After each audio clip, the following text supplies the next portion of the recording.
All right, what's up, guys? Welcome to Promotech. Thanks for tuning in.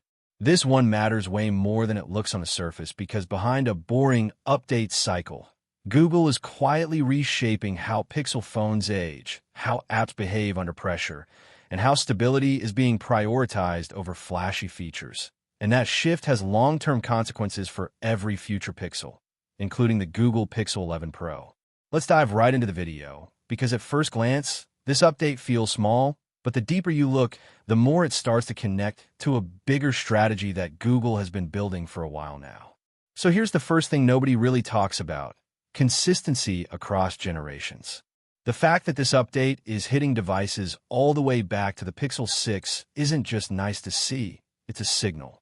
Side by side with how things used to be, where older Pixels slowly got pushed into slower update cycles, this feels different. Google extending support is one thing, but actually delivering updates this consistently is another. And if you're thinking ahead to the Pixel 11 Pro, this tells you something very important. Google isn't just selling hardware anymore. They're selling longevity. That's a huge shift from the old Android world. But then you get into the second layer, the type of fixes we're seeing. On paper, apps crashing in certain conditions sounds generic, almost lazy.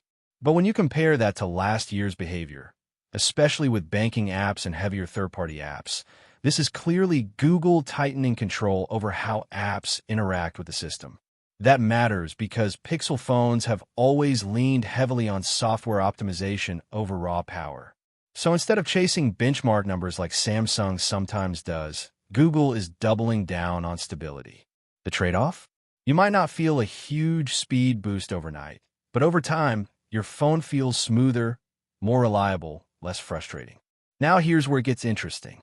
The third change, things like the missing search bar, quick share crashes, random UI bugs. These aren't just random bugs. These are system-level inconsistencies. And when you compare that to how tightly controlled something like iOS is, this is Google quietly closing that gap.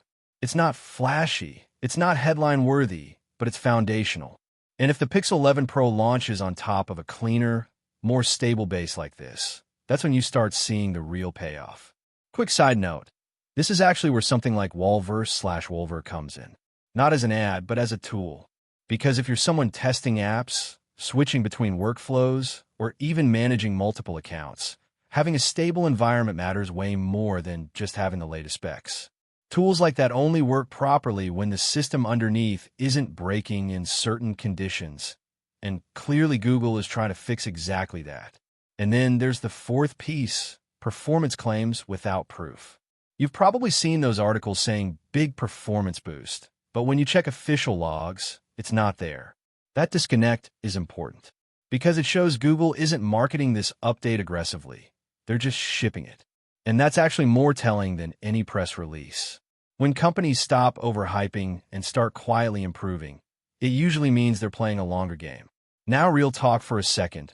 Over 70% of you watching right now aren't subscribed.